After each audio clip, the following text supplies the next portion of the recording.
দম two air to surface মিসাইলের range প্রায় 300 কিলোমিটার, অর্থাৎ 300 কিলোমিটারে দূরে অবস্থিত লক্ষ্য বস্তুতে নির্ভুল নিশানায় সক্ষম রুদ্যম টু।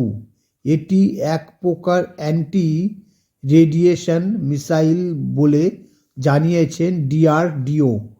এই ধরনের স্ট্র্যাটেজিক মিসাইল হামলার কৌশল আরও নিখুঁত। শত্রু সেনার বাংকার, এয়ারক্রাফট হ্যাঙ্গার গুঁড়িয়ে দেওয়ার ক্ষমতা রাখে এই missile. Rudram two air to surface missile এসে গিয়েছে ভারতের সেনার হাতে।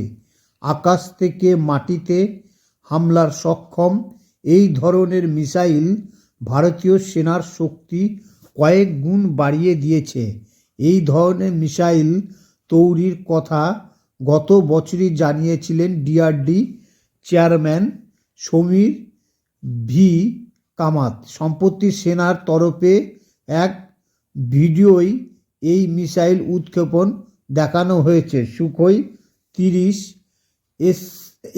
MKI যুদ্ধ বিমান থেকে তা ছোড়া হয়েছে। ইন্ডিয়ান এয়ারফোর্স সম্প্রতি শেয়ার করেছে সেই video. Rudram two air to face missile range প্রায় 300 কিলোমিটার, অর্থাৎ 300 কিলোমিটার দূরে অবস্থিত লক্ষ্য বস্তুতে নির্ভুল নিশানার সক্ষম রুদ্যম টু। এটি এক প্রকার অ্যান্টি রেডিয়েশন মিসাইল বলে জানিয়েছেন ডিআরডিও। এই ধরনের স্ট্র্যাটেজিক মিসাইল হামলার কৌশল আরও নিখুঁত।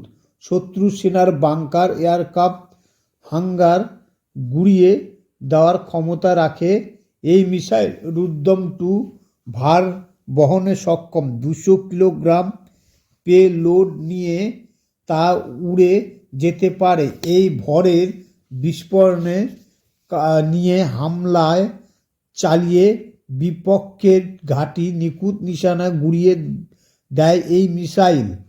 এমনকি ঘনবসতি পূর্ণ এলাকা সাধারণ মানুষের ক্ষয়ক্ষতি এড়িয়েও হামলা করতে সক্ষম এই মিসাইল। এর পাশাপাশি পাক সীমান্তে লোকালয়ের কাছে ঘাঁটি গেড়ে থাকা জঙ্গিদের ঘাঁটি চোখের নিমিষে গুঁড়িয়ে দেবে এই মিসাইল। ভারত এমন একটি মিসাইল তৈরি করেছে, তার নাম হচ্ছে রুদ্যম টু।